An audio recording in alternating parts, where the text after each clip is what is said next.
Greetings and welcome to a Wednesday edition of the Shotgun Start. It is August 20th. Andy, how are we doing? Brendan, it is great to be back here. Is it?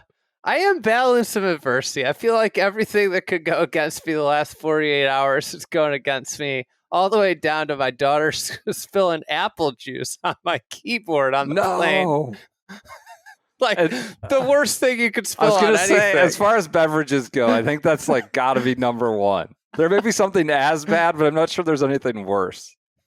And That's me tough. also leaving my keyboard that I usually use to type on vacation. So I'm just basically got half a keyboard at this point. No. What a disaster. Travel. Well, it could have been worse. You could have creatine overdosed. Did you see that? The Ben Griffin story? I'm Yes. using that now just, if I have any adversity, I'm just saying my wife was yelling at me about not taking the trash out. I said I overdosed on creatine. I couldn't get it. I forgot. I'm just using that, just making stuff up, throwing that out there. But we missed you. The apple juice, I'm sorry you're having a tough 48 hours jumping back in. It's Super Bowl week, though, and you're here to account for yourself. It is Super Bowl week. I missed the conference championships as I usually do. That being said, I do have a bone to pick. I have a bone to pick with both you and PJ. I was wondering how long you're going to take to get to this. I have to say, in my absence, you guys teamed up to really brag on Chicago. Any point you could. No, and that's not true. I found it disrespectful.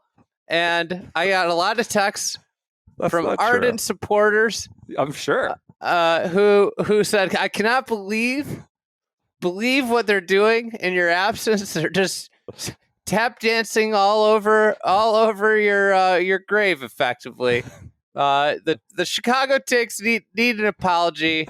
No, we didn't say anything critical. Didn't say anything was bad. I just say, you claim it's the best and only, which most people do where they grow up. But Chicago's extra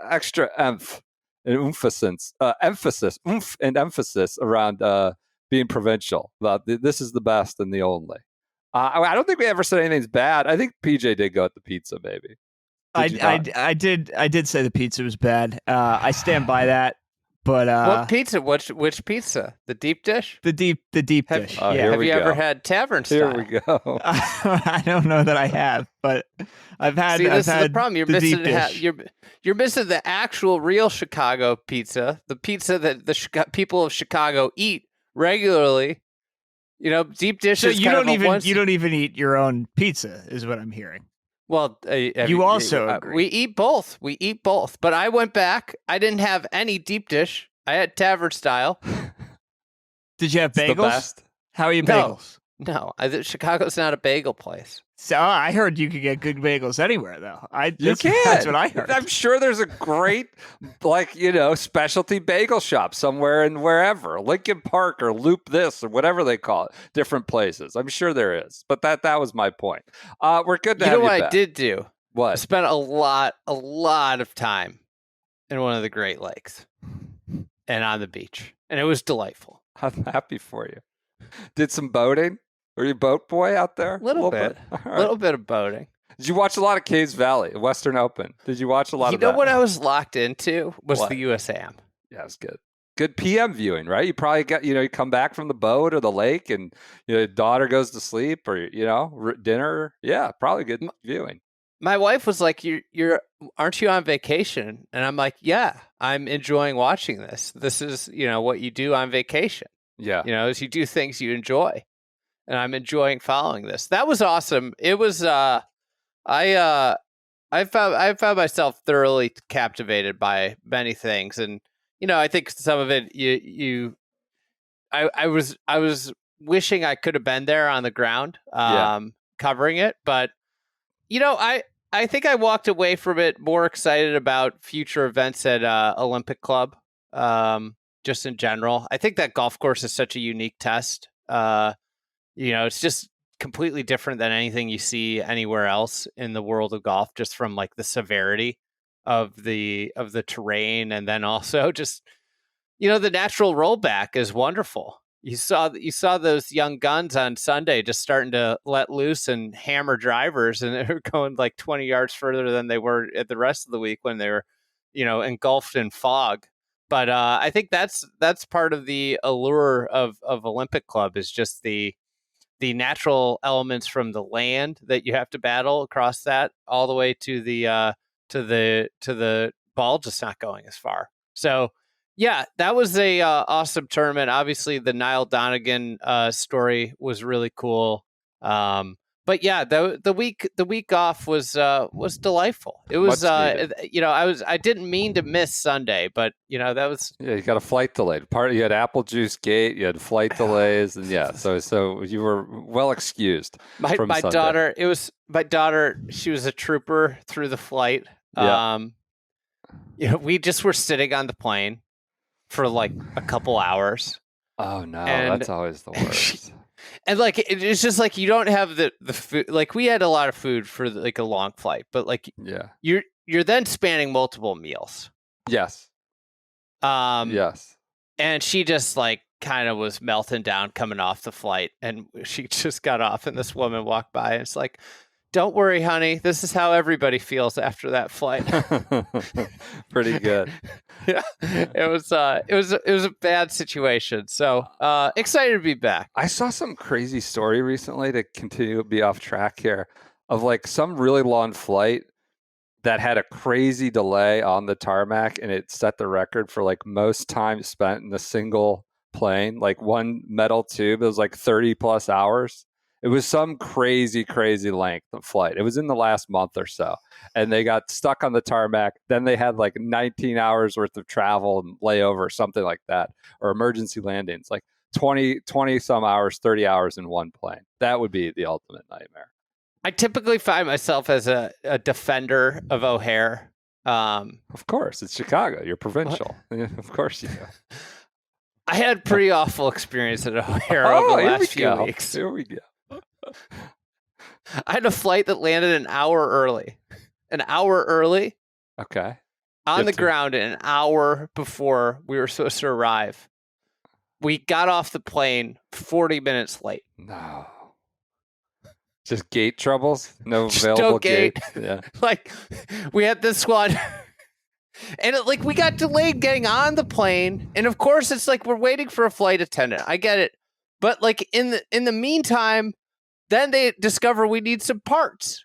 It's like, couldn't we have figured out we needed the parts while we were waiting for the flight attendant? Like, how does this happen once everybody gets on the plane? Oh, we just realized we need these parts. Like, I don't get it. As somebody who flies all the time, I don't like to complain. Yeah. But tweet at the airline. There's a bad situation in Chicago. This is an airport that I've been on the record defending over. It's a tough scene there right now. Well, when you finally got off the plane, did it feel like you had climbed Mount Everest? Because that appears to be just a reference we can throw out for anything nowadays. I think making it to Eastlake feels like climbing Mount Everest. This feels like what we're just defaulting this. John Rahm, or someone purporting to be John Rahm under his alias and handle on Twitter, released what felt to me like a pure hostage video of a tweet. Just straight up hostage video. Like, I am doing well. I'm fed well. I like it here. Thank you. Do not worry about me. I enjoyed my time. An insane tweet, quite honestly, but that just belies everything we've ever come to understand about John Rahm, and maybe he is a different person. He said, "What a wild ride," multiple exclamation points. He doesn't strike me as an exclamation point kind of guy in any way, shape, or form, but he did two. What a wild ride. Has to be his agent. First of all, congratulations to Sebastian and Torquay on a great weekend. Very impressive ending by Seabass. Well earned. Another exclamation point. A win would have been amazing, but Sunday will always be one of the best rounds of my life. A 60? I mean, it was a low number at Chatham. Up there with the U.S. Open at Torrey, the Masters. It was a 60 with two bogeys, right? One or two bogeys, but yes, Chatham, Indianapolis, Chatham Hills, or whatever it is. Quote, "I'm learning that it's the smaller victories that mean the most." That does not sound like him at all. Those short-term goals that may seem impossible in the moment, but feel like you just climbed Mount Everest when you're done. Okay, that was yesterday. Luckily, I'm just crazy enough to believe the impossible is still possible. Maybe I'm just stubborn that way. This doesn't make any sense. So he said short-term goals are the most rewarding, can feel like Mount Everest. Said that was yesterday, but then he did like a U-turn. PJ, do you understand the next part? I'm just crazy enough to believe the possible is still possible? No, I don't understand any of what he's going for here. Mount Everest, I feel like you can't be throwing that around casually. I feel like that's a big that's one. What we're doing. I feel like that's what we're doing. I mean, that's what we said when Rory completed the slam. That's the analogy he's used. That's okay. That's fine. Fewer people have done the Grand Slam than Mount Everest. Hold on a second, though. Maybe he's alluding to not winning, but still winning as the feat. The smaller victory. Well, is it a small victory, or is it Mount Everest? Is it that impossible? Is hard to do? Winning without winning. I would give him credit on that. So that's climbing Mount Everest. Mount Everest is when you win. I mean, what other sport, what other league could you possibly win without winning? Well, I'll tell you what you can. I guess this week you can't win without winning. You got to win. It's square. Everybody's zero. The bridge man. Although I will say, we are in prime Tommy Fleetwood discourse zone. Is a win a win? God. If Fleetwood gets his first one and it's a 30 people. Yes. It's going to be 29 people. I want to manifest this for Sunday night's podcast. But then we might talk about, did he really win? Just to sort of, prolong the Fleetwood discourse. Yeah, that's John Rahm. Did Rahm win? No. He said, quote, no individual wins this year is disappointing. Make no mistake. Yeah, I mean, the Rahm we know is just breaking all the clubs in sight. But I'm so proud of how we played this year. I gave it my all in every shot and never gave up. Fortunately for me, there's always a new event and new goals. And this week, I can't wait to go to War. at what is it? St. John's, Detroit, the Cardinal course. Can't wait to go to War. With my Legion 13 crew.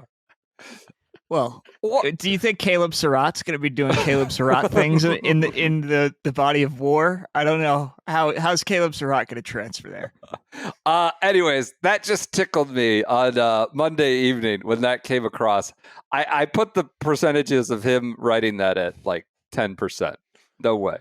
I think we should compile for a show down the road, maybe the 10 best tweets of all time where it clearly wasn't written by the person. We could do that. We could do that easily. There's these agents just trying to get off, activations with this or that cellular company or beer company. That would be fun. Do we want to stay on Live Corner real quick? Sure, please, while we're here. How about Bryson being upset that he can't play the Safeway? Or the Fortnite or whatever, Procore. Procore. Get it right. Fries.com Procore open. Yeah, he says, essentially he's trying to say that just shows their true character. They don't want to let us be a team. They don't want to let us come together. We talked about this a little bit on Monday. You left. And you sued the tour. But it's their fault. Pretty good. I mean, just come and hang out. Have some wine, although have some chocolate milk. Do whatever you want to do. Hang out.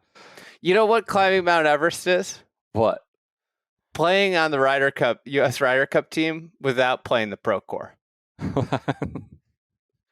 We all know. It doesn't sound like they're going to Bethpage based on Keegan's response to a question last week. They will not have a team gathering at Bethpage prior to Ryder Cup week. But yeah, they will be at the Procore minus Bryson.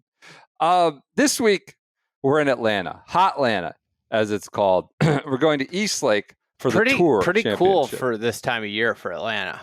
We have the windows open here. I mean, it's 70 degrees. I don't know if that hurricane that's coming is like taking I'm not a meteorologist, but has taken the hot air out or what's going on. But it does seem like it's not going to be as insufferable. It's not cold, though. Definitely not cool. in Atlanta. We are going there for the Super Bowl, the Tour Championship. Let's just get right to it. We have a lot of news, a lot of whip around Wednesday, but we'll get to the schedule first. Tour Creator Championship Classic Eve. I forgot about that. Honestly, forgot about that. Is there anything we need to discuss with the Creator Classic? My big question would be: do you think they finished the 9 holes or 8 holes? It's 8, I think. Under 3 hours. No, that's not what we've seen happen on some of these. Do you think there will be internal out of bounds this year after the cheating scandal of last year? That's Wes Bryant's gone, right? He's apparently tweeting about it. Yes. Being thirsty boy? Okay. Yeah, they better have internal out of bounds. I don't even know what holes they're playing. I can't say I've been locked in on this. But I'm not on the Creator Council, so I don't have to be kept abreast of these issus. But yeah, that's Wednesday. We should make a push for you to get on the Creator Council. I think sitting around that conference. Should we start a campaign? No. We can build you out a campaign website like Don Rea has. We can put together. It could be great. Be a whole landing page on the new website. We'll get on. Vote BP onto the CC. No, I'm good. BP for CC. The Tour Championship is on Golf Channel and NBC from 1 to 6 on Thursday and Friday. 7 p.m. finish Saturday and a 6 p.m. finish on NBC on Sunday. These are the top 30 players in the FedEx Cup. They are all starting at 0. Your defending champion is Scotty Scheffler. I honestly can't even remember if he won on the net or the gross. He won, I know, the Tour Championship in FedEx Cup last year. Did someone come in with a lower gross? I can't remember. I think he might have won both. I think he won both. He did the sweep. I gotta say, Brendan, I am making the Tour Championship the event of the week this week. Wow. Okay. I think this will be the only time the Tour Championship is the event of the week, but I just wanted to honor them and really acknowledge the achievement, the climbing Mount Everest moment that we have come to here by doing away with the handicap and going to a stroke play, a gross competition for the final event of the year. I mean, they are portraying this little tweak of playing a normal effing golf tournament as climbing Mount Everest. Like, they are like, no starting strokes this year. I just watched what was a pretty interesting golfy video on their YouTube page. And like Gary Young and Jason Gore going around. I think Spartan played a hand in that. It was very golfy into like setup and conditioning.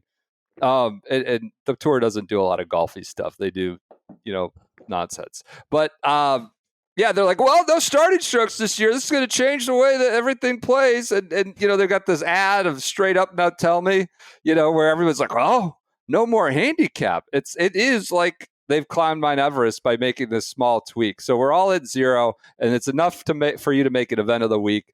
What's hot this month? Revolutionized pro golf. She is. Yeah. Yep. She's back. She's back. I think the biggest trend in golf might be the TPC Summerlin model. It's hot. Maybe this is the cure-all for professional golf's woes, because we have the Summerlin model back in play again after last week at East Lake. Well, yeah, I mean, look, East Lake's been chopped and screwed like the FedEx Cup over and over and over again, but they have taken the 14th hole down from a par 5, which is what Andrew Green renovated and designed it to be. It spent not an insignificant amount of money to do so. And they've gone from a par 71 to par 70, 7,400 yards, par 70. Of course, this was last week. Without the starting strokes, there's a representation of par. Right. I mean, that's the thing they also could do is they could have everybody start at +4. They could. And do the same thing. This is just how pointless Caves Valley, the whole discussion is. I mean, the reviews to Caves Valley is like, oh, the changes worked. They did everything, but they worked great. And like some of them did, but you also made it a par 70, 7,600 yard course. And so the 14th What was it? What was it? 72 or 71?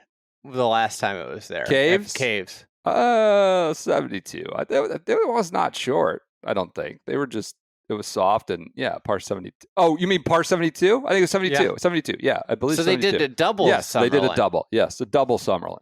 Yes. So really that score should 8 shots higher. Yes. So what did Scheffler finish last week? 15, 16? 15? So I think 15. He really finished 23 under. I mean... So the Summerlin model's in play again. Go ahead, PJ. What are you going to say? For the record, Scotty came in third last year in the Gross Tour Championship. So we don't even remember he this. could need the starting strokes. Colin Morikawa. Oh. Okay. How the discourse of Morikawa discourse would be different. Ryder Cup discourse. People don't want him on the team. Don't want him anywhere near the team. Yeah, I think I've come around the other way. It's like, it's fine. He's been playing. He's not as bad as, I don't know. We flip-flop back and forth based on the week on Ryder Cup discourse. Go ahead. The partners always of the players always get a wardrobe budget. Do you think any of that goes to Morikawa's dog for shoes, Ryder Cup shoes? You mean like the WAG budget? They get like thousands of dollars. I think it's like 5, right? I think it's more than that. I think 10? it's 8 for like gowns alone, like ballroom gowns. I think it's a nice chunk of change. Yeah, there's got to be a footy, whatever those things are called, dog boots budget. That would be incredible. You think Keegan's gonna have everybody outfitted in the latest Jordans? Does Jordan make dog shoes? Well, do we know? Yeah, I assume we're going to find out. They can make it. Well, the shoes are the one area where you can maintain your own branding, I think, right? And so those guys will wear, Matty Fitz will be in his Skechers and things. Go ahead. Do you think Don picked Keegan as captain because of the Jordan brand synergy? That is an incredible take by you. That is an incredible take. Do you think Don gets some special edition Jordans, even more special than what the dentist delivered? That is an incredible take by you. God. I mean, wasn't it Seth Law that picked them? I hate to poke a hole in it, but yes, maybe this is where Don Rea threw his hat in the ring, threw his weight around. Don can capitalize on this now. It doesn't matter who picked it. My dentist makes my shoes. That's the ultimate Don Rea story. Go ahead. You want to know one of the things I just thought of why what was particularly refreshing about vacation? Yes. Taking a break from Ryder Cup discourse for a week. You're out on it? You're done with it? I'm not done with it. Me and Scotty, though, are lockstep about it, You just want to focus on Caves Valley?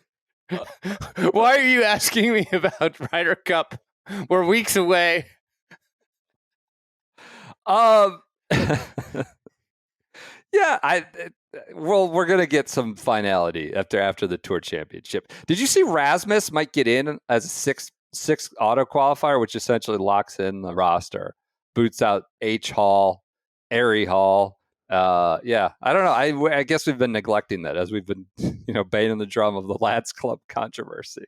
Top 30, 30, and he's got to go to the Belfry. This is a good, former Ryder Cup host examination. Can he play under the bright lights of the Belfry? Did you see they had Sandy Lyle, Woozy, Faldo, and Torrance, I think, were out there on the first day. It's like when men were men. They're just like people shouting about this guy's lined up. I mean, Woozy's just leaning on the trophy case to prop himself up. But yeah, they're up at the Belfry for the British Masters. Back to Atlanta. Yeah, the 14th hole was 580 yards. It's now going to be 530. And when it was this is just silly. When it was 580, it played to a 4.3 like stroke average. I was reading that's what I don't get is why do they move the tees up when they do this? Why not just keep it the same? Oh, make it a par 4, 580? Par 4? Well, then it played as a 4.3 at 580. They would scream bloody murder that it's too hard. No? It's 4.3. Can't have that. What's the difference?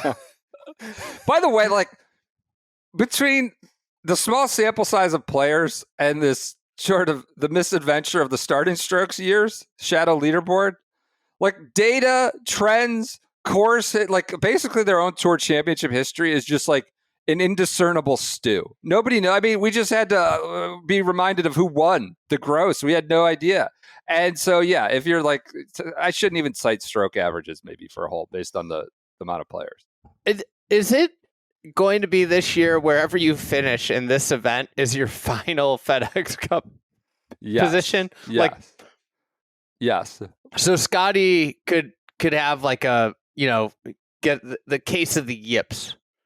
And the history will show he came at 30th in the FedEx Cup this year. In the playoffs. But, he's made, what, $25 million? They've had 3 payouts already, or 2 payouts. I'm just saying that in the last 20 years, and people will think that I'm just being an idiot, but in the last 20 years, the replacement for the money list used to be like a defining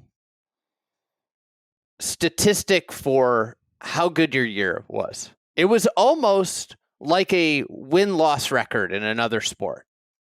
Like, where were you on the money list? Oh, he was 10th. That's a great year. That doesn't exist anymore. The FedEx Cup has replaced that. In a way. But now, like, where you finish on the FedEx Cup, and this statistical, representation of your year is strictly based off one tournament. That's why the best case scenario is Jacob Bridgman going low this week and winning the 72-hole low score. Like, what if he shoots? I mean, last year Sahith was third. The history shows Sahith was the third best player on the PGA Tour last year. Based off of their, you're up in arms about Mr. 1000, Brendan. This historical bookkeeping is way worse than anything about Mr. 1000. That's fair. That's fair. I mean, I need the Bridgman to win. Nick Taylor would be another delightful one if he just, got hot, shot a couple 65s, and then just cruises to the FedEx Cup title. Would be great. I would personally love Rasmus finishing 29th, locking up the auto spot, and then Harry Hall winning. Team Turmoil, European Lads Club. Complete pretzel moment for the European Ryder Cup team. Harry Hall. All right, what do you make of Eastlake? I don't know. This is the second year of an Andrew Green renovation. I watched this video with Gary Young, Jason Gore. They seem to think, it's all Bermuda rough. So we've got that going for us, which is nice. They've said they've like sort of thatched it up and opened it up. So there's unpredictability of lies, or more unpredictability of lies in Bermuda rough, which obviously makes it harder. It's still driver heavy course. Accuracy is supposed to matter. It is, if the Bermuda rough will impose that kind of unpredictability and Bermuda penalty. And then obviously you have the green complexes now in year 2. So they're going to be a little softer. Yes. Last year they were insane. It was awesome. Colonial too. Both those courses had brand new greens. They were just like so firm. So they're going to be softer. I'm excited. This is going to be the first year where we get like a slice of what it's going to be for the next however long the Coca-Cola and Southern Company deal are. We'll get to that here in a second. But yeah, so we should get a few more pins. I would commend you to watch that YouTube video on the tour's website, because YouTube channel, because like my gripe about this course forever has just been like, it doesn't evoke anything. It's not quite Firestone level, Bobby but like Jones. I got that. Calamity Jane, this, that, and the other. I got it, but it's not quite Firestone. Atlanta. It's like I can't like distinguish holes, and I've watched it every single year, and it's just like the 9th is over the water, and there's a few like 15. Well, that used to be the 18th, right? I know the tour messed with that. Yeah, I remember back watching Camilo Villegas battle in the USAM. Right, the finishing hole was Bubba the 18th. Dickerson, This is a moment of my childhood. Yeah, Bubba Dickerson wins at Eastlake. Yeah, wins the USAM. But yes, it's just those Florida Gators were tough then. That Billy video was right around then too. Matt Every. Yeah, Yeah. Now they got Luke Poulter prancing around. So it is at Eastlake. Luke Poulter made the Walker Cup team. Congrats to him. We'll get to that in a second. So it is at Eastlake this week. Adam Schupak had an interesting article on Monday morning talking about how a venue choice may be in the offing, but there's all sorts of issues with it. According to Adam Scott, good article by Adam Schupak. It's been discussed, Adam Scott. We've questioned everything at some point. I couldn't tell you contractually how long we're tied to there, but Eastlake is where it's at. Doesn't mean it needs to stay there, though according to Schupak, there apparently is the prickly issue of former PGA Tour Commissioner Tim Finchem granting Eastlake as the permanent site in perpetuity, according to someone in the know, which is just what you want. The guy who hasn't been a commissioner in almost a decade impacting the ability to go anywhere for your most important or one of your most important events in perpetuity. Whatever he thought in 2015 is what should carry the day forever. I like that. Insane. I mean, this it kind of like, you know, to poke fun at my Chicago.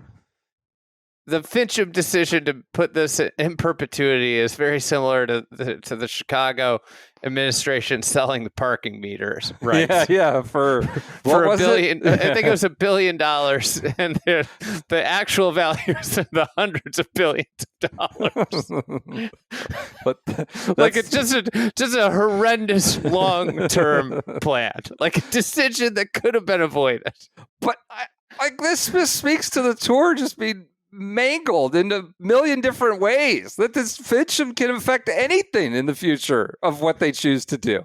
Like, we thank you for your service, but this cannot impact what they want to do in 2028. This is why you need to be on the Creator Council. Creator Council, yeah, I'm sure my voice would carry. So we go to Peter Malnati, because what's an article about important tour matters without a quote from Peter Malnati? Do you think Schupak's got him on his favorites on his phone? Got to. Yes. It's Peppy Peter. It's Nate Lashley. Maybe Lucas Glover. There's like a whole mule favorite section. It seems like. I don't hear fans saying I don't think we should call golf Glover a mule. That's fine. I didn't mean to conflate the two. I apologize, but he does get quotes from Lucas frequently. Here's Peppy Peter, who, as a refresher, is not present. I don't think has he ever been present? He's probably made it. No, even when he won Valspar, he didn't make it. Okay. I don't hear fans saying it's an exciting golf course to watch. I know it does a lot for the community, and that's very important, but I think it would be cool for our biggest trophy to be given away at a course that really excites fans, Malnati said. So he says it's not exciting. And, you know, he's got pep for everything. If he doesn't have pep for Eastlake, I think that carries a little extra weight. I'd love to see our fans be excited about where we play the Tour Championship, in addition to the tournament itself. But according to Schupak, moving the season finale is proving trickier than at first blush. It's been a slog, says one tour insider. The reason is quite simple. Too many chefs in the kitchen, too many constituencies to please. Like, this just, welcome to the show. I tweeted, welcome to the show, Brian Rolap. You've got a commissioner from a decade ago telling you where you need to go in the future. You've got too many chefs in the kitchen reference. So that's number two, that this is what you've signed up for, Rolap. Now you have players. Man, we sure are spitballing, aren't we, Rich? They're not spitballing shit. They are locked in shackles. Jordan Spieth, he contributes to the article. As a former policy board member, agrees that where the tour plays matters and can be important to enticing players to compete. And then he talks about how they flip the nines. No one is tuning in to see East like they would if a 30-man field finale was held at Cypress Point or Pine Valley or Pinehurst. That's a Schupak suggestion, not Spieth, I would say. Okay. I would agree. It would be probably better if it went to Cypress Point than Eastlake. Just seems, yeah. But here's Spieth. Because I've played it so well, I think it's a great golf course, which is just what you want. I would have to see what other options were available in order to have a reason for it not to be there every year. So we've got Finchem impacting stuff. We've got too many chefs in the kitchen. And now we have prominent voices saying we shouldn't move it because I've played well there. So we have individual performance dictating the larger picture of what might be best as a product or for the tour. So it's kind of a nightmare scenario of all the issues that sort of drag the tour down. And Jason Day, in addition, said he wanted them to leave Memphis because he's not played well there either. So you have another player throwing his hat cause just based on his own individual performance, nothing else. I out love of Memphis. that. Love. Let's just go wherever I've played well and have a poll. It's good to hear that it's on the table. It doesn't seem like it's close to getting across the finish line. But this is what we want. What would be your proposal of where it should go? I mean, based on just watching primetime golf with the USAM this past week, an occasional West Coast venue might be nice. Is that too much to ask for this time of year? Conditions seem good, right? I mean, man, we sure are spitballing, aren't we, Rich? I think you drop it into New York. I think you should rotate it. Yeah. This is what I would say is, all right, you've had tournaments of past at Ridgewood. That's an awesome venue right outside New York. Let's go there once every 6 or 7 years. Yep. We don't have an event in Boston. Let's go somewhere in Boston, not TPC Boston. I don't know where else you could go. Maybe the new International is an option. Maybe you go there. Maybe let's go. We don't have an event in Philadelphia. Let's go to Aronimink. They hosted the BMW of past. They'd probably be open to this. Like, this is the biggest event of our year. All right, now we just got 3 venues. All right, let's go to Chicago because they don't have an event every year. Medina 3 is an option there. Or you go to, Olympia Fields, another venue that people have liked. Okay, now you got 4. Then you got Olympic Club you probably could go to, potentially, as a once every 6 or 7 years. Chambers Bay, you could go to once every 6 or 7 years. This is how you would build one of these. I bet Interlochen in Minneapolis would host something like this. It's 30 guys. All it's of not a sudden, going to kill the course, too. 30 guys, right?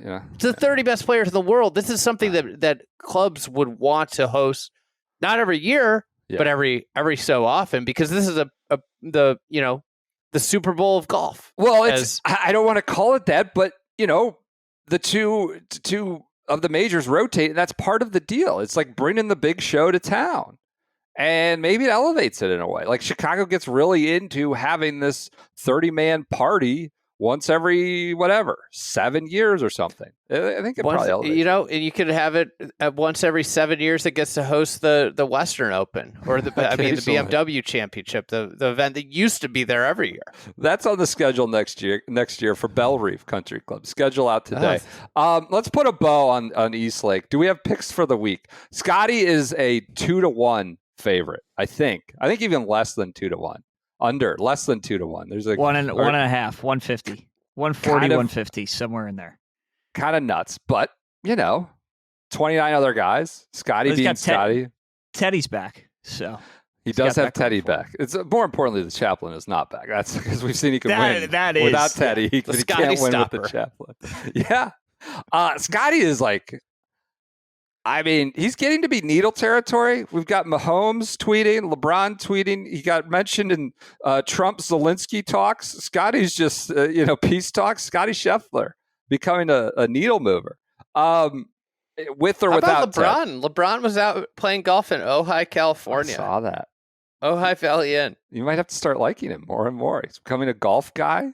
He's playing in your, some of your favorite locales. He's probably just trying to figure out how he can more get himself in the conversation of Jordan. Maybe he could have some legacy moments of like, oh, you won't believe LeBron played 18 holes in a cart in the morning and he lost $200. And then he went out and didn't play defense all game. All right. But put up, an empty 27, 9, and 8. Congrats. Congrats. You got your LeBron pop off, but he's welcome in our golf tribe anytime. Do you have a pick for the week? Scotty's less than 2-1. I'm completely out of the one and done league. Completely. I think I forgot to make my pick last week on vacation. I'm thus going to go with Harry Hall. I'm going to put my money behind what I'm hoping for, which is, I'm here for the content, and that's my rooting interest at this point in this playoffs.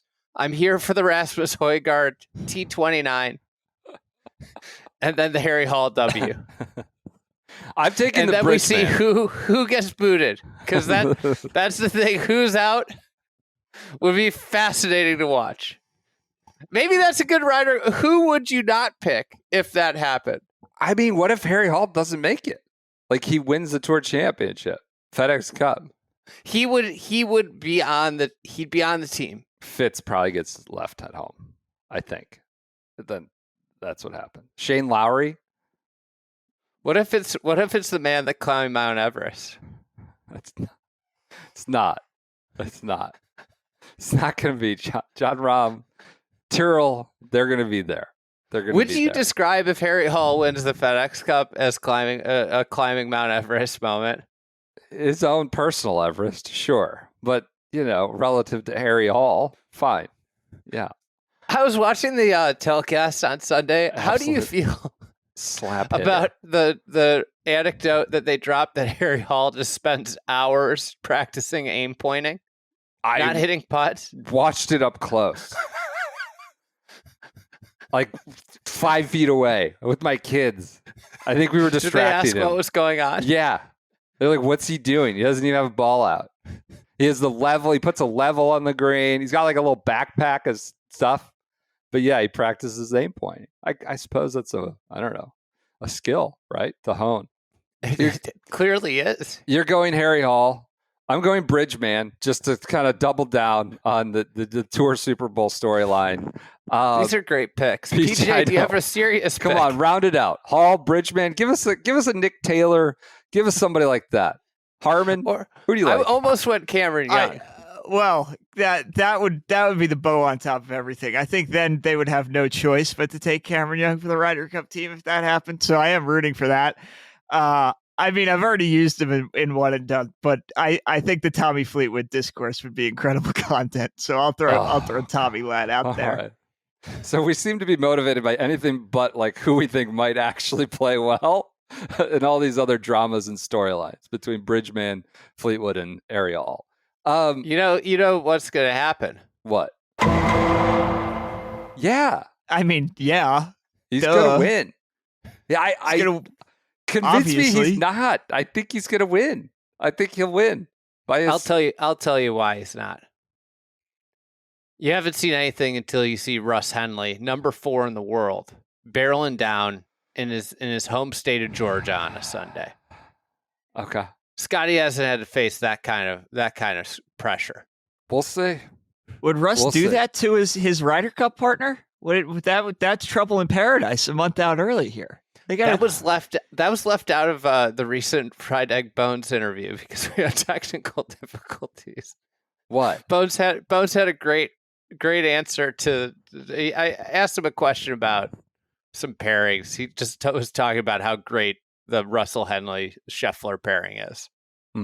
Seems like slamming Sammy Burns is angling for a spot. Does that mean he's going to blow up that pairing? Does he have to play buddy ball? I don't know. I feel like we don't need to get into Ryder Cup discourse, but we do need to get into it's hot. It's sweaty boy season. You can go to bedratty.com, use the promo code SGS30. Had a friend of the program text me today saying he was going to get a Andy hoodie. They've got Ryder Cup stuff there, like the little. I wouldn't say the Ryder Cup. I don't mean to use this moment of saying nice things about our friends at Bedratty to say not nice things about the Ryder Cup uniforms, but they weren't very good. A lot of them were pretty horrendous.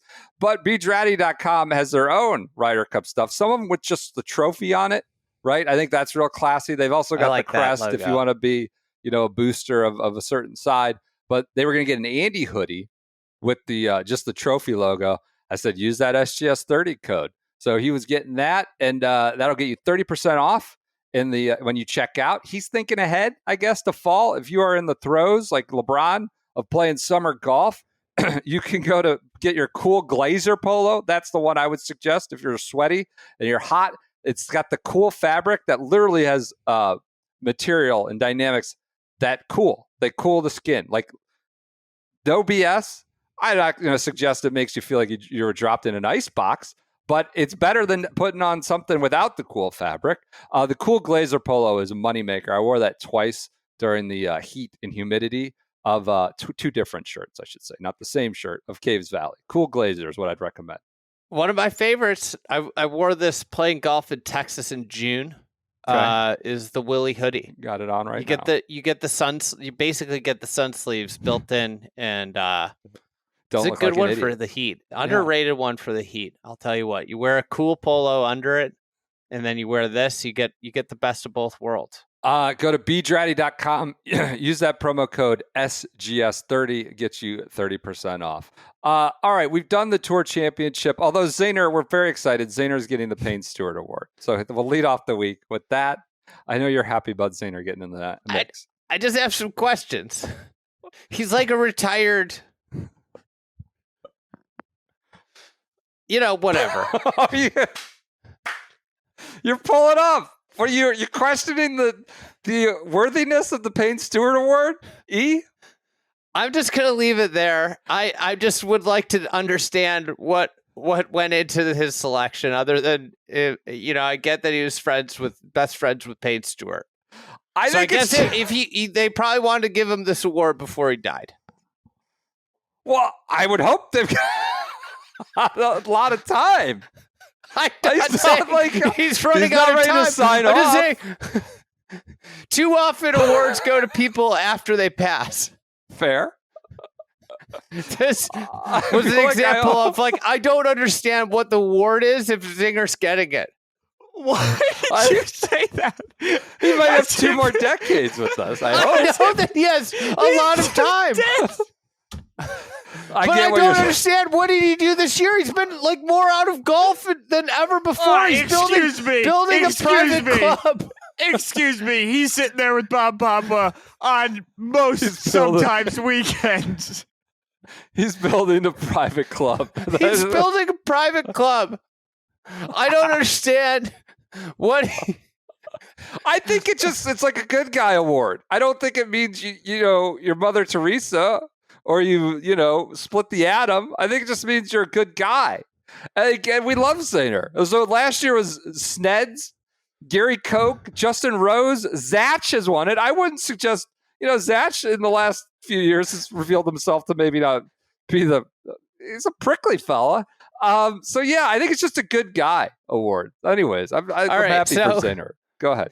What it recognizes, the award celebrates a player who demonstrates character, sportsmanship, and a commitment to charity.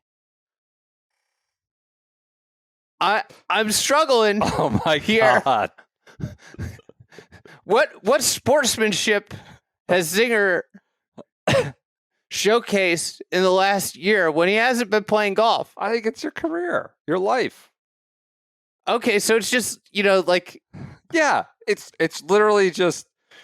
Let's get someone of significance to the tour's history around and say nice things about him. Yeah. And yeah, that's what it is. It's better than, did you see? You absolutely did not. The Nicholas Jacklin Award presented by Aon. I love this The plate. Yeah. Well, they've just abandoned. It used to be for exemplifies character and sportsmanship. DJ. Yes, Straits, and they lost it, right? We have confirms. He left the plate on the plane or tossed it in a garbage can.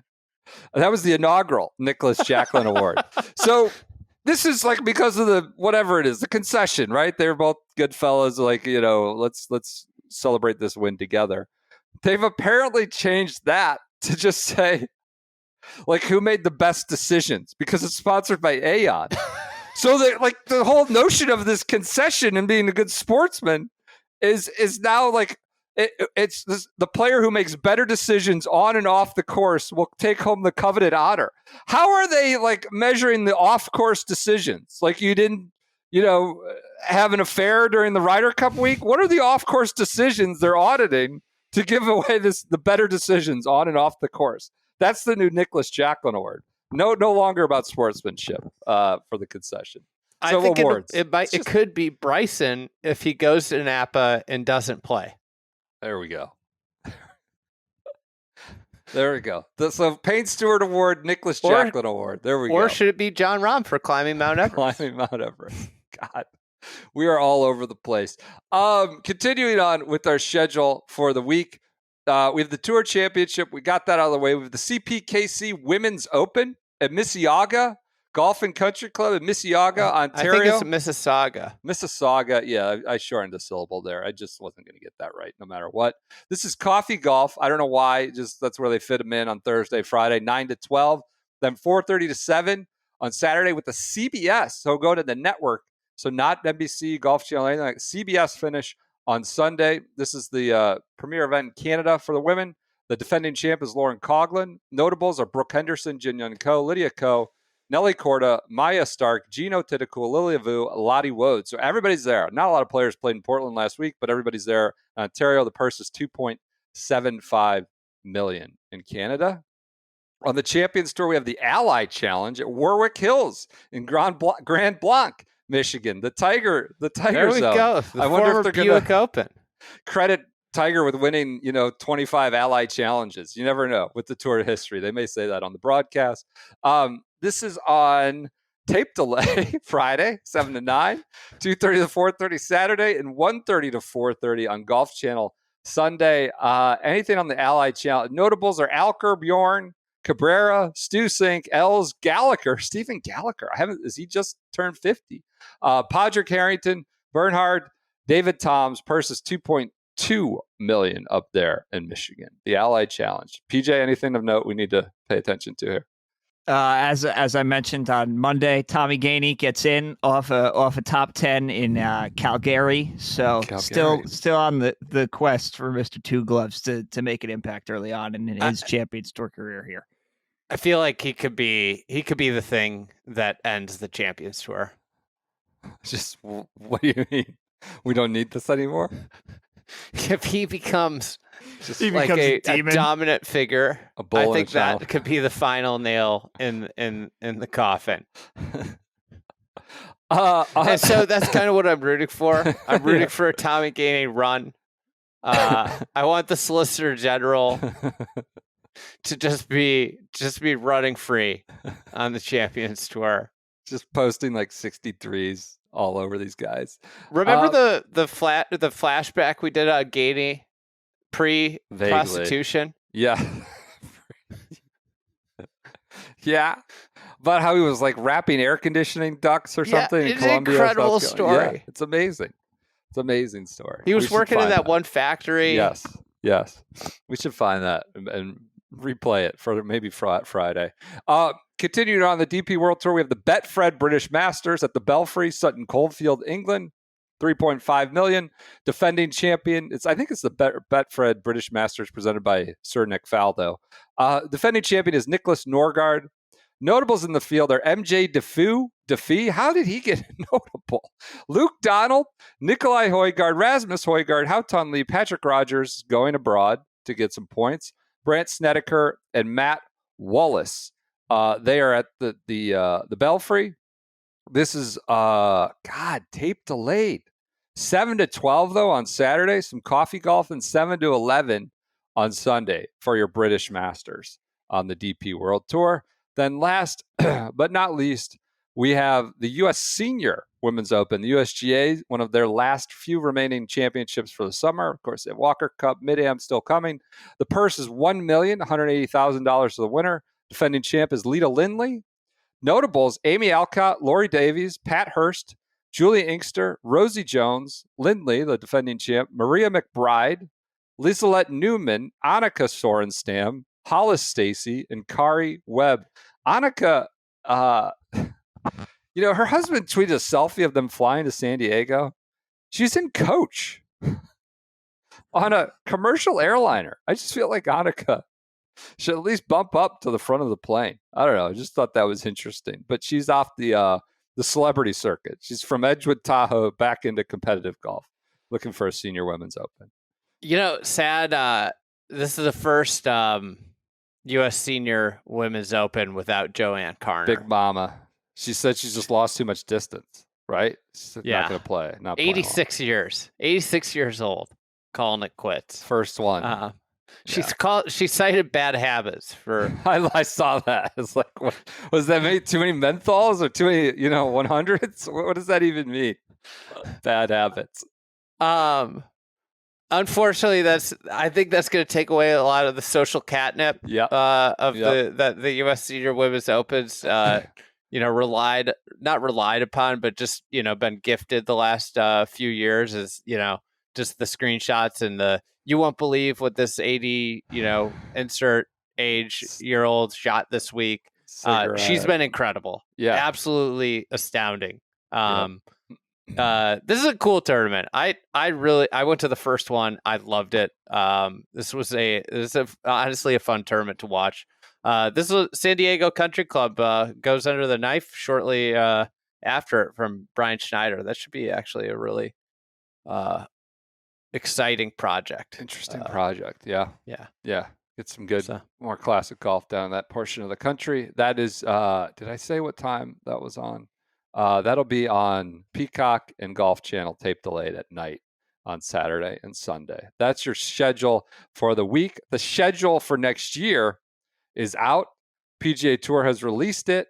Any instant reactions? They have back-to-back SIGI events going into the PGA Championship. The Trump Doral is back on the schedule. Does not yet have a title sponsor. Seems like one will be coming soon. So we're going Players Championship, Valspar, Houston Open, Texas Open. Then we go Masters, Heritage, which is a signature event, Zurich Classic, which is New Orleans, a two-man event. Then you go to the Miami Championship, Truist Championship, PGA Championship. So just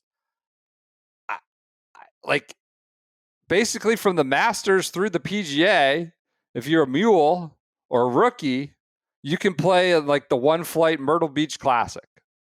That's about it. And the Zurich. There's literally, which is all shot half the time.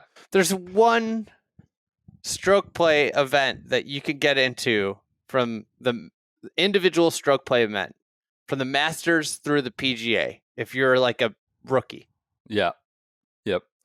That seems to be taking the most initial takeaway. That insert of Miami. Vedanta World, which was around this time, has been moved to the fall per Josh Carpenter. What's insane, think about this right real quick. Like if you are a player, let's just say you didn't have status and you top 10 at the Texas Open. I believe your top 10, which gets you into the next event, would come over a month later. Barring you're not in the Aon or the Swain or anything like that. Yes. Yeah. It would come a month later at the Myrtle Beach Classic. Because I don't think the top 10 gets you into the Zurich. I could be wrong. Yeah, that might not be right. Yeah, that seems tricky. For like a non-member. Yeah, seems tricky to do. Yeah, I don't know how they would do that. I thought Joel Beal had an amusing tweet. He said, "It's pretty incredible that President Trump was brought in to seal the deal between the PGA Tour and PIF. Negotiations went sideways when he did and might be completely dead. And Doral now has a signature event." I mean, it's not untrue. He's got a great signature event, and the tour has brought them around. I brought him around, I suppose, more to their side. I feel like was the event in Scotland a couple weeks ago a pretty late add to the European Tour schedule? So. Yes, it was an event that hadn't existed in 5 years, and yes.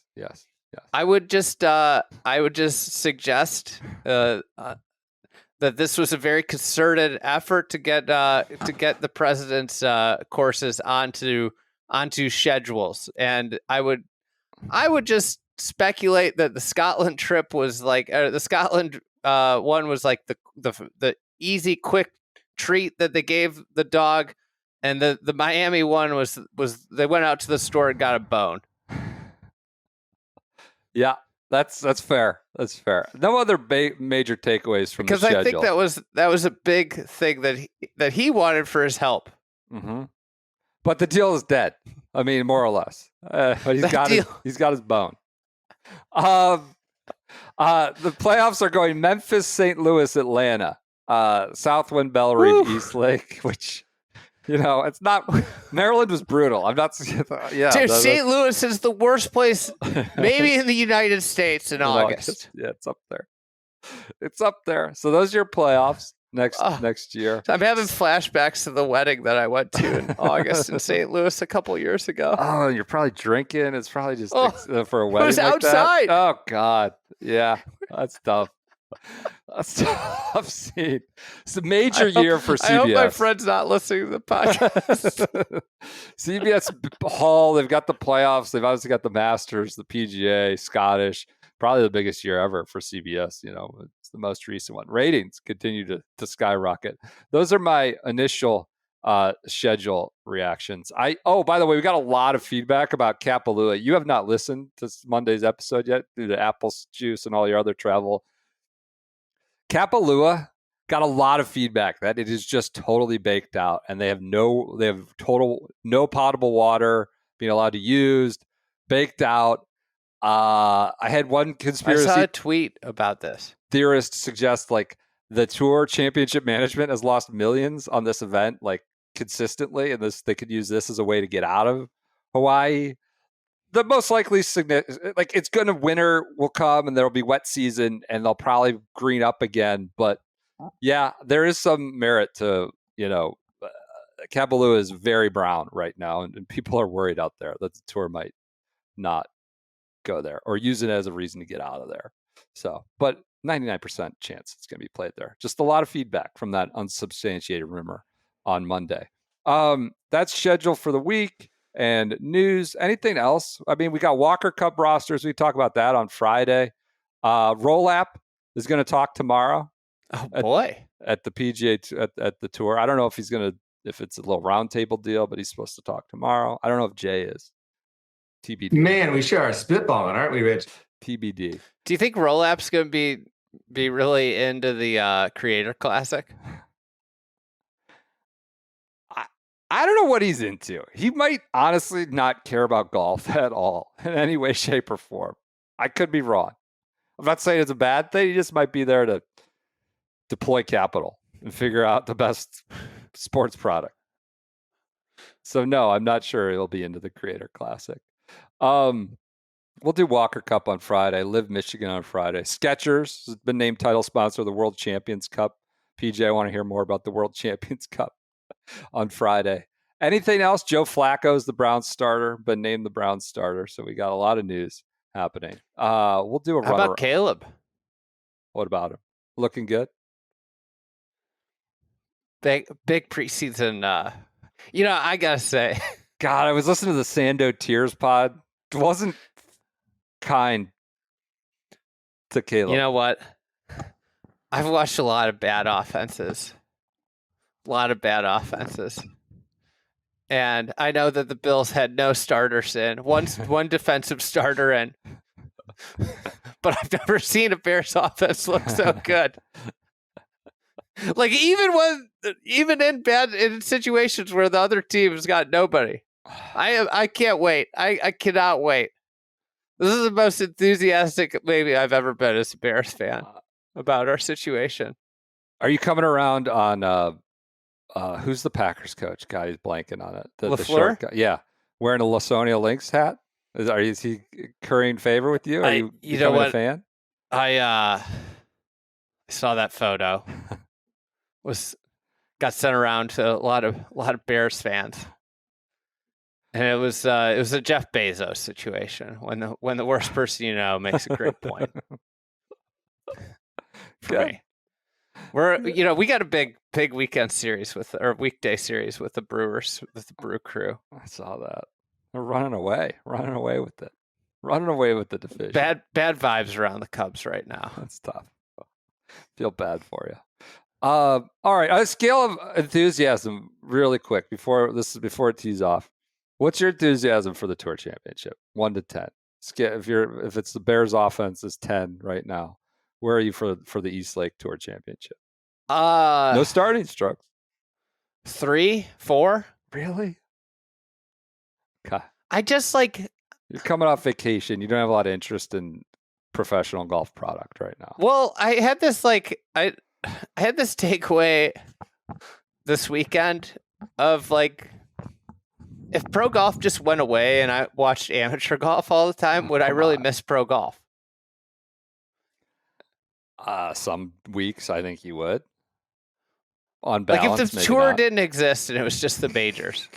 Okay, now all right. If we're not getting rid of majors. If I could, if amateur golf was all of a sudden televised and amateur golf events you just went out to and walked down the fairway like you did at Olympic Club. I mean, yeah, nobody watched that final. It was awesome Thursday and Friday. Saturday was earlier, but nobody watched it. The ratings are way up for the Scotties, the Needle. I'm kind of excited. I think, second year. I've never been a big East Lake fan, but more closely mown areas. I don't know. Could be interesting. Are you more excited about East Lake or the Browns season? I mean, it's August 19th. I'm kind of excited about just football, having a football team play.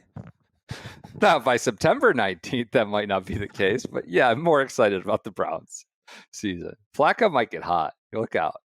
Just jogged my memory. We didn't hit. TGL is back. That's the biggest news of the week. December 28th, TGL kickoff. They waited till I don't know why. That jogged my memory because they're going up. Or it's a pregame leading into the Bears on Sunday Night Football currently in Week 16.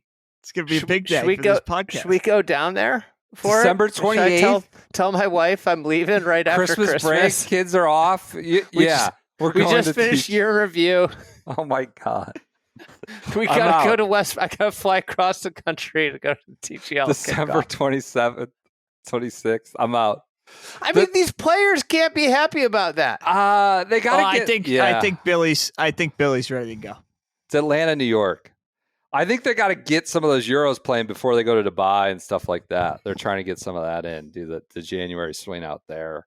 That NFL slate is poo-poo platter until Eagles Bills at 4:30. It's literally going up against potentially the Super Bowl, at least as of now. Yeah, but it starts at 3, so you get an hour and a half of the TGL match, and then everyone bails for Bills, Eagles. I get it. Yeah, but everything earlier is awful. Pittsburgh, Cleveland, New Orleans, Tennessee, Jacksonville, Indianapolis, Tampa Bay, Miami. Maybe that's okay. And then Pats, Jets. Who's going to be the starting quarterback for the Jets on December 28th, PJ?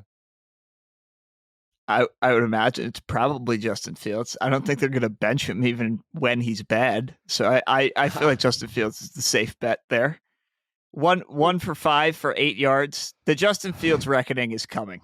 It's already it's taking effect. Whatever expectations anybody had, I think don't draft Garrett Wilson this year, folks. Maybe take a break on G-Dub. No offense to him, but I don't know how he's going to get the ball. So, what's your reaction to where was Fields in tier 4 or tier 5 of Sando's tiers?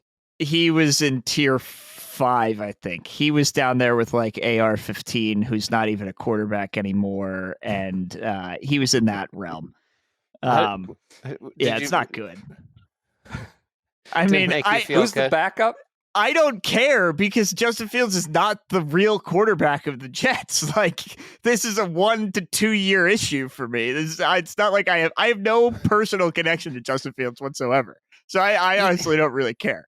The backup is Tyrod, who might be better.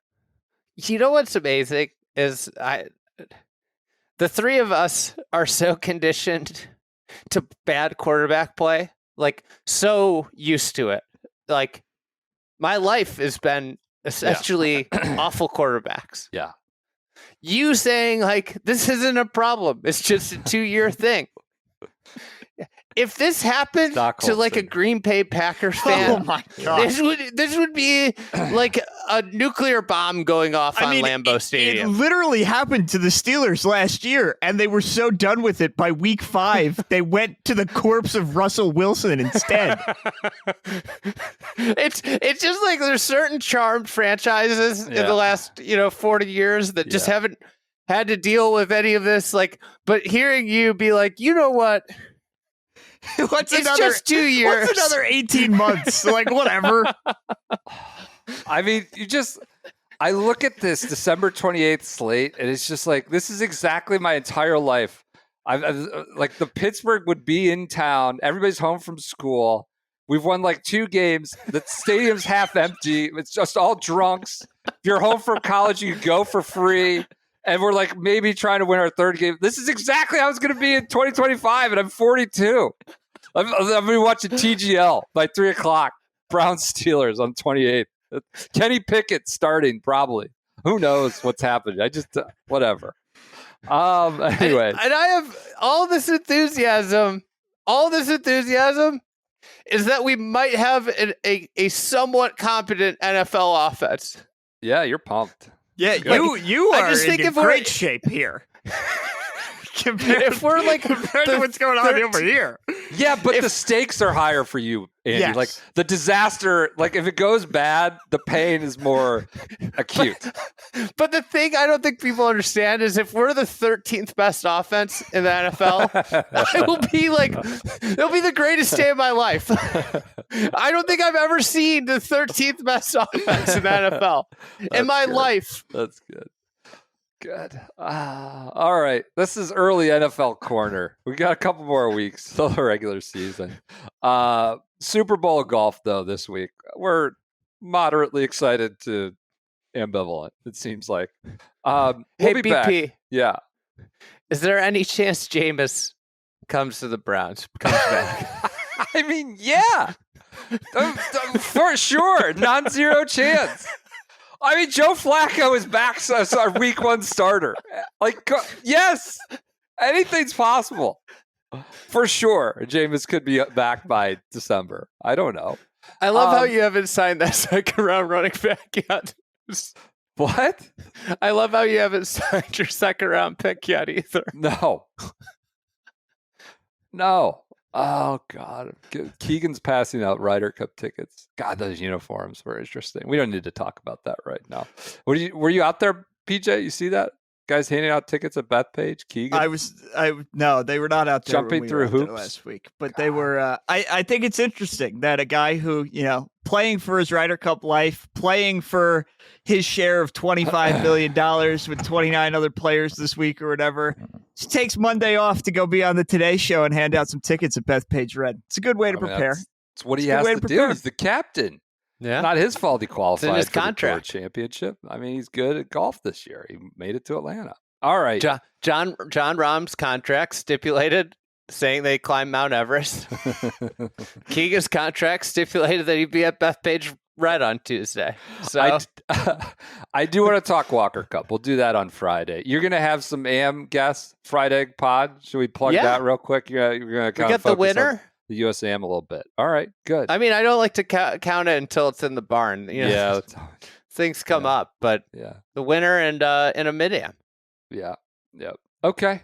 All right. We'll have a great Friday show. You'll have that on Fried Egg Pod. Listen to the AM stuff. Wednesday night. On Wednesday, Friday, it'll be Walker Cup reacting to roll-up talk and a little bit of Live Michigan. We'll get it dialed in. Andy, great to have you back. We'll talk to you all. Wonderful to be back on Friday.